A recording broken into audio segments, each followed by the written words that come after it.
ایک عورت کہتی ہے کہ میرا خاوند کسی وجہ سے لمبی مدت کے لیے غائب ہو گیا۔ اس وقت میں ایک کم عمر بچے کی ماں تھی، جبکہ میرا ضعیف العمر باپ بھی ہمارے ساتھ ہی رہتا تھا۔ ہماری غربت اور مفلسی اپنی انتہا کو تھی اور اکثر اوقات ہمارے گھر میں کھانے کے لیے کچھ نہیں ہوتا تھا۔ اگر دوپہر کا کچھ کھا لیتے تو رات کو بھوکا سونا پڑتا۔ صبر کے ساتھ ہم ہر حال میں اللہ کا شکر ادا کرتے تھے۔ ایک رات کو تو بھوک اور افلاس نے ہمارا وہ امتحان لیا جو اس سے پہلے کبھی نہیں لیا تھا۔ میری بیٹی کو شدید بخار نے آ لیا۔ بچی کی بخار اور بھوک سے بنی حالت سے مجھے اپنی اور اپنے والد کی بھوک بھول گئی۔ ایسی بے کسی اور لاچاری تو کبھی نہیں دیکھی تھی۔ بے قراری حد سے بڑھی تو مجھے اللہ تبارک و تعالی کا یہ قول یاد آ گیا کہ بھلا کون بے قرار کی التجا قبول کرتا ہے جب وہ اس سے دعا کرتا ہے، اور کون اس کی تکلیف کو دور کرتا ہے۔ جی ہاں، ہر قسم کی تکلیف، چاہے وہ بھوک کی ہو یا بیماری کی یا غربت و افلاس اور گناہوں کی، کون ہے اس ذات پاک کے سوا جو ان سب تکلیفوں کو دور کر سکتا ہے۔ یہ سب سوچ کر میں اٹھی اور جا کر وضو کیا۔ واپس آ کر بچی کے ماتھے پر پانی سے بھیگی ہوئی پٹی رکھی اور اللہ کے حضور نماز کی ادائیگی کے لیے کھڑی ہو گئی۔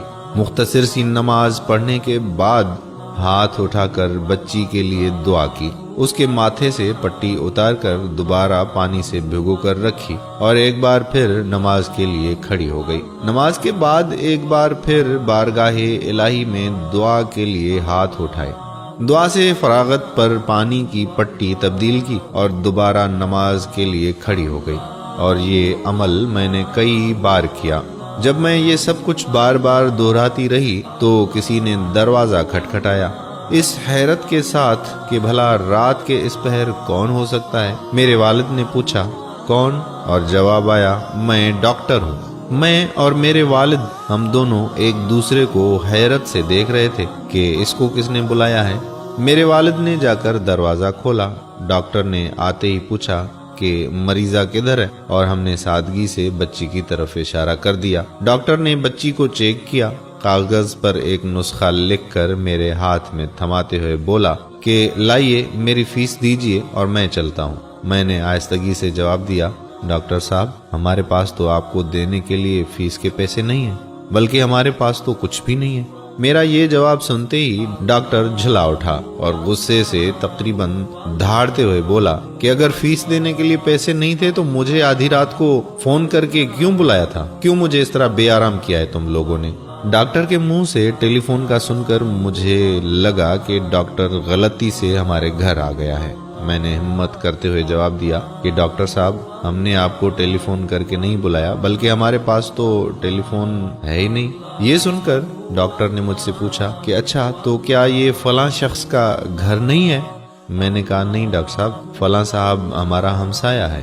یہ سن کر ڈاکٹر تھوڑا سا خاموش ہوا اور پھر ہمارے گھر سے نکل کر ہمارے ہمسائے کے گھر چلا گیا اور ہم خجالت اور شرمندگی سے خاموش بیٹھے رہے۔ تھوڑی دیر ہی گزری تھی کہ ڈاکٹر ایک بار پھر ہمارے گھر آیا، آنکھوں میں آنسو اور رندھی ہوئی آواز میں بولا کہ اللہ کی قسم، تمہارے گھر سے اس وقت تک نہیں جاؤں گا جب تک تمہارا پورا قصہ نہیں سن لوں۔ اور میں نے ڈاکٹر کو اپنا پورا قصہ سنا ڈالا کہ کس طرح میں بچی کے ماتھے پر پانی کی پٹیاں رکھ رہی تھی اور اللہ کے حضور دعا بھی مانگ رہی تھی۔